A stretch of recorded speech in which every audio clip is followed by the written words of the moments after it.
नमस्कार। आकाश चक्र की पिछली वीडियो में आपने हरिद्वार के दर्शन किए। आप जानते ही हैं कि इस वक्त हम चार धाम यात्रा पर हैं। हालांकि हरिद्वार ये चार धामों में से नहीं आता, लेकिन फिर भी भारत की जो 7 प्रमुख नगरियां हैं उनमें से एक हरिद्वार भी है। इस एपिसोड में हम चार धाम का पहला धाम यमुनोत्री देखने जा रहे हैं। आपको पसंद आएगा ही, तो देखते हैं यमुनोत्री का ये खूबसूरत सफ़र। नमस्कार।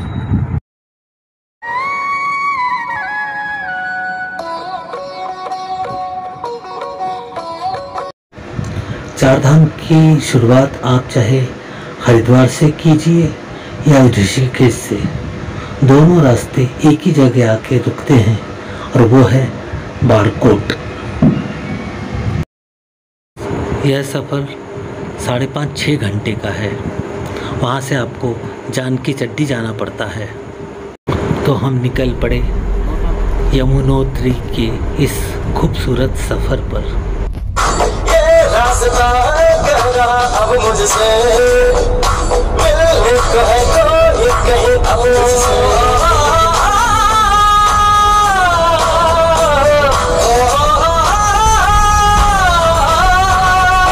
तुम ये बेताबी किससे मुलाकात हो रही है, जिसका पग से अरमा था शायद वही बात हो रही है।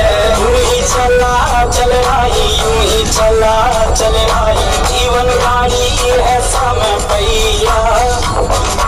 आंसू की नदियां भी हैं, खुशियों की बगियां भी हैं, रास्ता सब तेरा ताके भैया। यूं ही चला चला यूं ही चला चला, कितनी हसीन है ये दुनिया। फूल सारे झमेले देख फूलों के मेले, बड़े रंगीन है ये दुनिया। रास्ते में आपको अलकनंदा नदी के दर्शन होंगे, जो कि गंगा से मिलने को बेताब है। देवप्रयाग के पास यह गंगा में विलीन हो जाती है।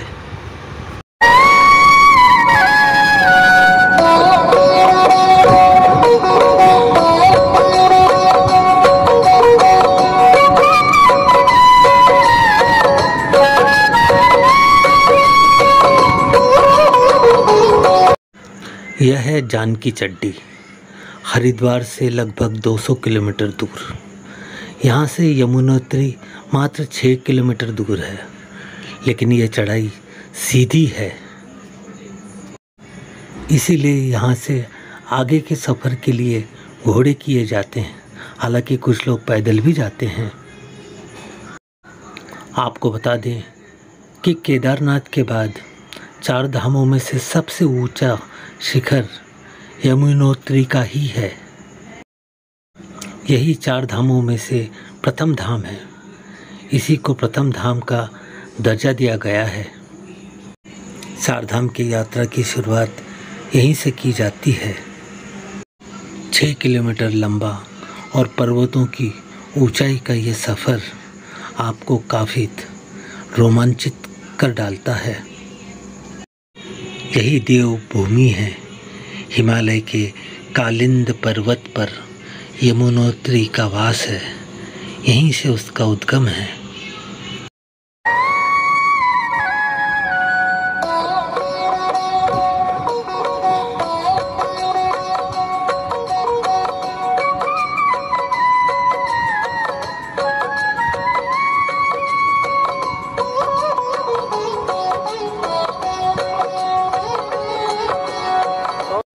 यमुना सूर्यपुत्री है।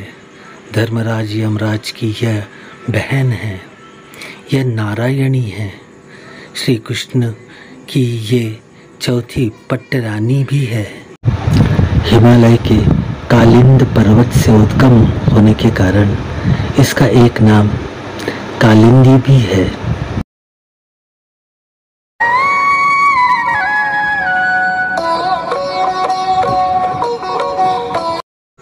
आपने सूर्यदेव के परिवार में हुए झगड़ों की कहानी तो सुनी ही होगी। सूर्य के परम तेज को देखते हुए दक्ष प्रजापति राजा ने अपनी कन्या संध्या का विवाह सूर्यदेव से करा दिया। संध्या से सूर्यदेव को 2 पुत्र रत्नों की प्राप्ति हुई। एक थी यमुना और दूसरा उसी का भाई धर्मराज यमराज। शुरू में ये परिवार काफ़ी खुशहाल था।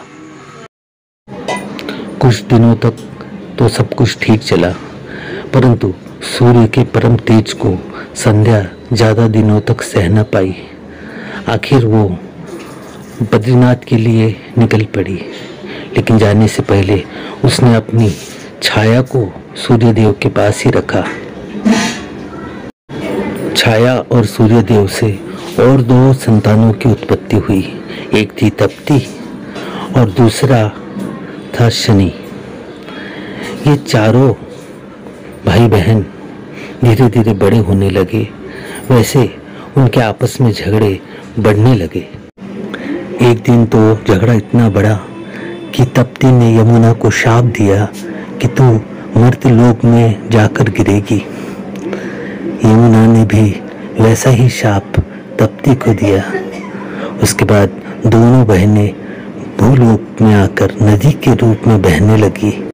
यमुनोत्री उसी यमुना का उद्गम स्थल है। यहाँ पास ही सूर्य कुंड भी है, जहाँ हरदम गर्म पानी का प्रवाह बना रहता है। भक्तजन इसमें डुबकी लगाकर खुद को तरोताजा महसूस करते हैं और तैयार होते हैं अगले सफ़र के लिए। हमने भी ऐसा ही किया। अगला सफ़र हमारा था गंगोत्री की ओर। कहते हैं गंगा स्नान यमुना पान।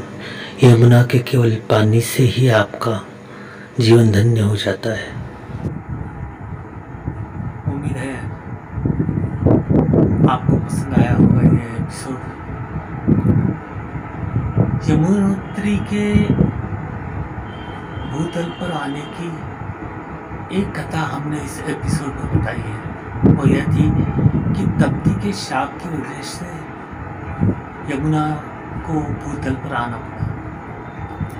इसके अलावा भी कई किंवदंतियां हैं, कुछ कहानियां हैं, किस्से हैं। एक कहानी तो यह भी है कि यमुना कृष्ण भक्त थी, लेकिन राधा से यह भक्ति देखी न गई और उसने यमुना को शाप दिया था। इसलिए यमुना को धरती पर नदी के रूप में आना पड़ा। तो और भी कुछ कहानियां हैं। अगले एपिसोड में हम गंगा के दर्शन करेंगे। माँ गंगा, जिसे संपूर्ण भारतवर्ष में अति पवित्र माना जाता है, उसके दर्शन का लाभ उठाइए अगले एपिसोड में। नमस्कार।